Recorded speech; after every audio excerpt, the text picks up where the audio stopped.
So we put the coffee in the wet filter, the immersion dripper, sitting on top of the carafe.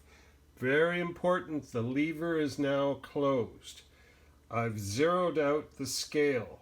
So now we're going to add 16 times the weight of the coffee.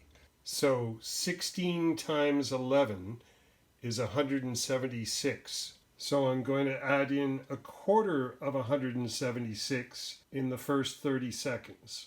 So you can start your timer on your iPhone, or if you're in pour mode on the scale, it should start automatically. And it has.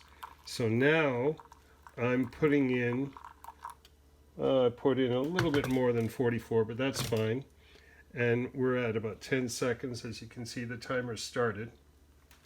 And you can see the bubbling. That's the off-gassing. And that shows that the coffee is very, very fresh.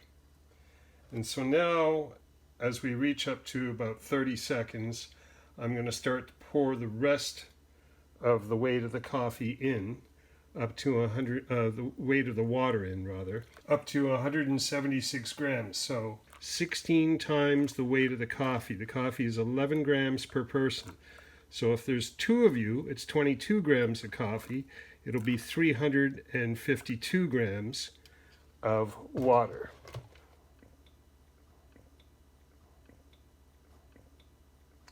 And now I'm waiting for the timer to get up to 1 minute and 30 seconds.